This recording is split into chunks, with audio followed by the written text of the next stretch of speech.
Hello students, in this video we are going to discuss about price. Okay? तो price कितने तरह का होता है? दो तरह का होता है. एक होता है कॉस्ट प्राइस, दूसरा होता है सेलिंग प्राइस. कॉस्ट प्राइस क्या होता है?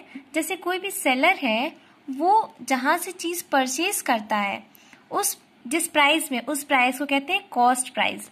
और जिस प्राइस में वो बेचता है उस चीज को, उसे कहते हैं सेलिंग प्राइस. एग्जाम्पल लेते हैं, जैसे एक शॉपकीपर सेलर है, वो जाता है और परचेज करता है एक पेन.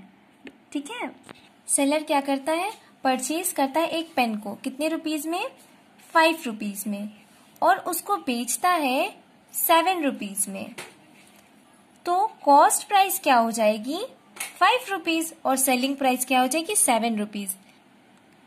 अब हमने क्या पढ़ लिया? कॉस्ट प्राइस, सेलिंग प्राइस पढ़ लिया. अब हम क्या पढ़ते हैं? Profit and loss. प्रॉफिट और लॉस के बारे में.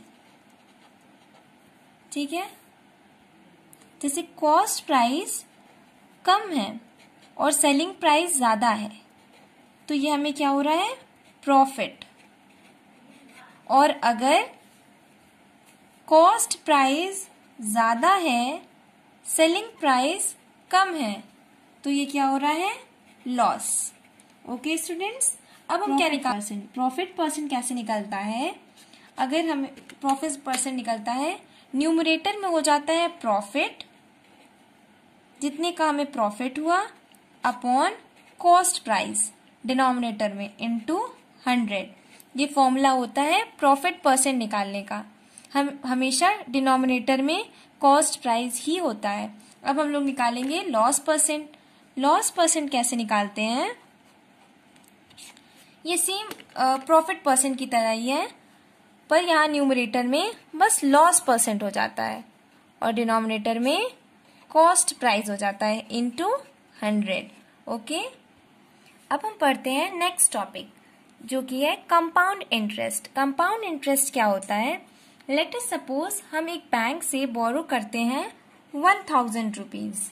ओके, हम बैंक से 1000 रुपीज बोरो करते हैं और बैंक को कहते हैं कि हम इसको 1 साल में वापस कर देंगे. तो बैंक क्या करता है? उसको इंटरेस्ट के साथ लेता है. इंटरेस्ट के साथ, ठीक है. मान लीजिए वो 10% इंटरेस्ट के साथ लेगा, तो हमें उसको कितना पैसे देने पड़ेंगे? 1000 में 10% का कितना हो गया? 100. तो हमें 10% करेंगे तो यहाँ क्या आ जाएगा? 100. 100 कैसे आया? 10 अपॉन 100 इंटू 1000. ठीक है, ये कैंसिल हो गया, ये भी कैंसिल हो गया. 10 इंटू 10 क्या हो गया? 100. इसीलिए हमने इसमें 100 ऐड किया. 1000 में 100 ऐड किया. तो हमें बैंक को लोन कितना देना पड़ेगा? वापस कितना करना पड़ेगा? 1000 में 100 को ऐड कर देंगे, 1100 रुपीज. ओके, 100 क्या है? इंटरेस्ट है. ठीक है, और इस इंटरेस्ट को हम लोग क्या कहते हैं?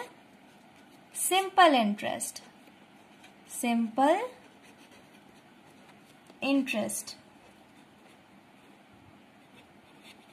ओके, अब जितना रुपए हम बैंक से उधार लेते हैं, जैसे ले रहे हैं 1000 ले रहे हैं, तो हम लोग इसे क्या कहेंगे?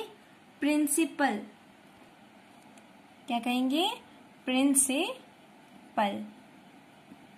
और कितने परसेंट पे ले रहे हैं? 10% पे. तो ये 10% क्या हो जाएगा हमारा? Rate of interest. Rate of interest. Okay children, जितने दिन में हम अब इसको वापस करते हैं इस पैसे को, तो हम उसको क्या कहते हैं?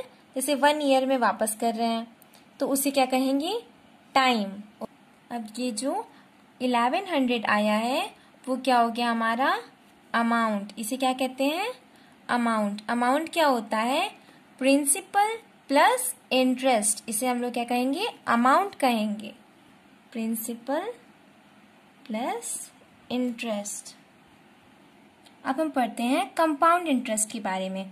कंपाउंड इंटरेस्ट क्या होता है? इसे हम लोग एक एग्जाम्पल से समझते हैं.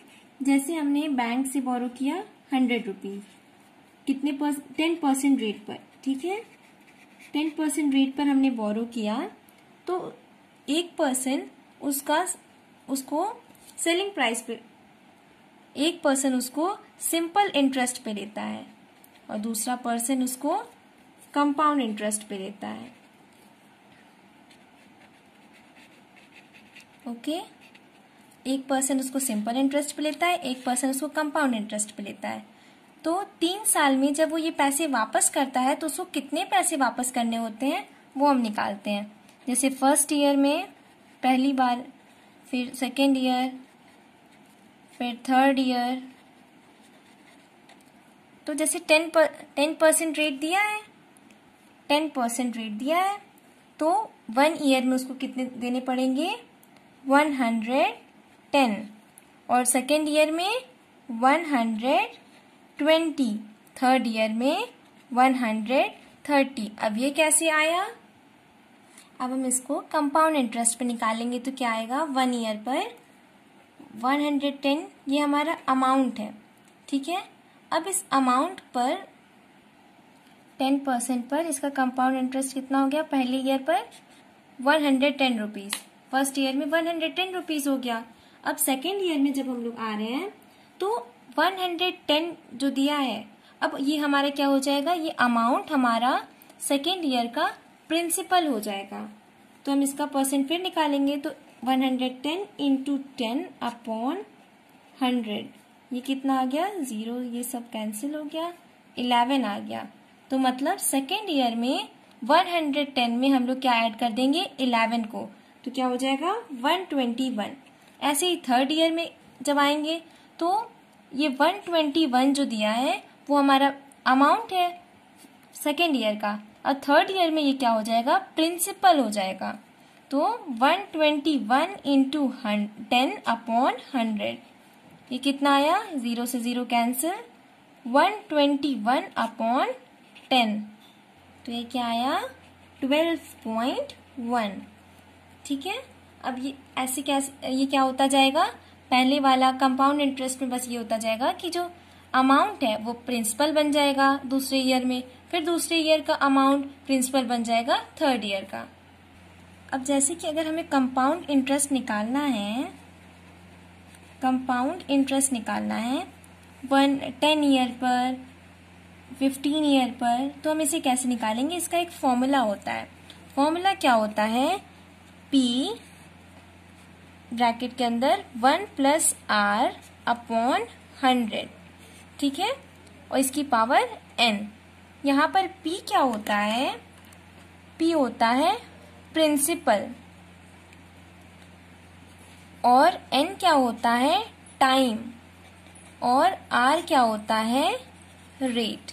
ओके, प्रिंसिपल जो होता है वो इस तरह नहीं है कि कंपाउंड इंटरेस्ट में जैसे हम करते थे इसका अमाउंट प्रिंसिपल बन जाता है, इस तरह नहीं है। ये प्रिंसिपल ओरिजिनल प्रिंसिपल है, मतलब जब हमें ओरिजिनल प्रिंसिपल दिया होगा वो ये यहाँ पर हम लोग पुट करेंगे, और यहाँ पर आर मतलब जितने परसेंट हमें दिए रहेंगे कि इतने परसेंट पे हमें जमा करना है, वहां पर इसकी वैल्यू रखेंगे, और एन मतलब जितने टाइम में हमें देना है, मतलब 1 ईयर, 2 ईयर, 3 ईयर, ठीक है। This was the last topic of this chapter. Let's come to the next exercise. Please like, share and subscribe this video. Thank you for watching this video.